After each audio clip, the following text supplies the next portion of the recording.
एक सूरजपुर नामक का गांव हुआ करता था। उस गांव में एक रामू नाम का एक लकड़हारा रहता था।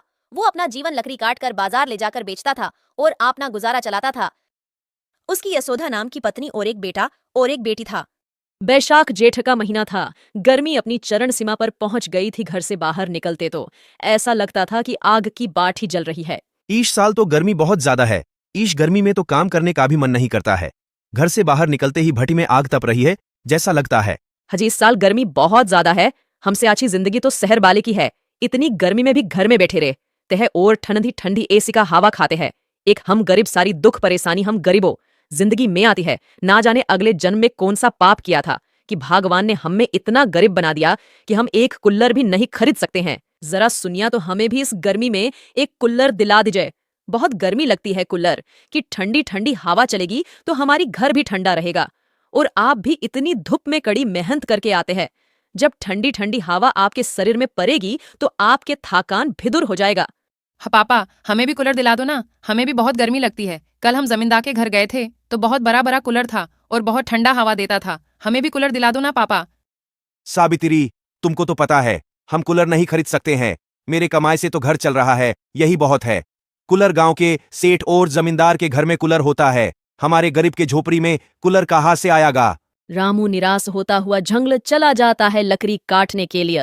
रामू अपने मन में सोचता रहता है कि मैं कैसा बाप हूँ। मैं अपनी बीबी बच्चे के लिए एक कूलर भी नहीं खरीद सकता हूँ। यह सोचता हुआ रामू बाजार चला जाता है। आज तो लकड़ी बहुत अच्छे दामों में बेका है। एक बार कूलर के दाम पता कर लेना चाहिए।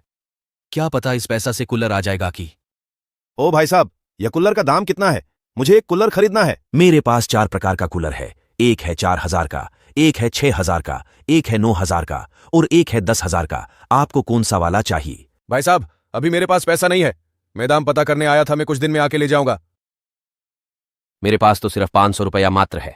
सबसे सस्ता वाला का कूलर का दाम 4000 है। मैं एक बार जमींदार के पास जाता हूँ और उसी से कुछ पैसा उधार मांगूंगा। रामू गांव के जमींदार के घर जाता है और जमींदार से कुछ पैसा उधार मांगता है। क्या हुआ रामू, आज बहुत दिन के बाद आए हो मेरे घर? क्या बात है, सब ठीक ठाक है ना? क्या बताऊं मालिक, मेरे बीबी और बच्चे कूलर खरीदने को जिद कर रहा है और मेरे पास पैसा ही नहीं है। इसलिए आपसे कुछ पैसा मांगने आए हूं। मैं आपको 1 महीना में लौटा दूंगा। बस इतनी सी बात के लिए तुम इतनी उदास हो? बोलो कितना पैसा चाहिए तुमको? मालिक, मुझे बहुत नहीं चाहिए, सिर्फ 4000 दीजिए। ये लो, तुम्हारे 4000 रुपया और मुझे समय पर ही लौटा देना। मुझे और लोगों को भी पैसा उधार देना है। रामू बहुत खुशी हो गया और वो पैसा लेके तुरंत कूलर के दुकान में जाता है और एक कूलर खरीद के लाता है। ओ भाई साहब, मैं आज पैसा लेके आया हूं, मुझे एक 4000 वाला कूलर दीजिए तो। ठीक है भाई साहब, ये रहा आपका 4000 वाला कूलर, लेके जाए आप इसको। यशोदा, देखो आज मैं कूलर खरीद के ले आया। अब हम कूलर के ठंडी ठंडी हवा खाएंगे। इतने पैसे कहाँ से लाए आप? आपके पास तो कूलर खरीदने पैसा नहीं था। मैं गांव के जमींदार से पैसा उधार लेके कूलर खरीद के लाया हूं। मैं उसे 1 महीना में लकड़ी बेचकर पैसा चुकता कर दूंगा।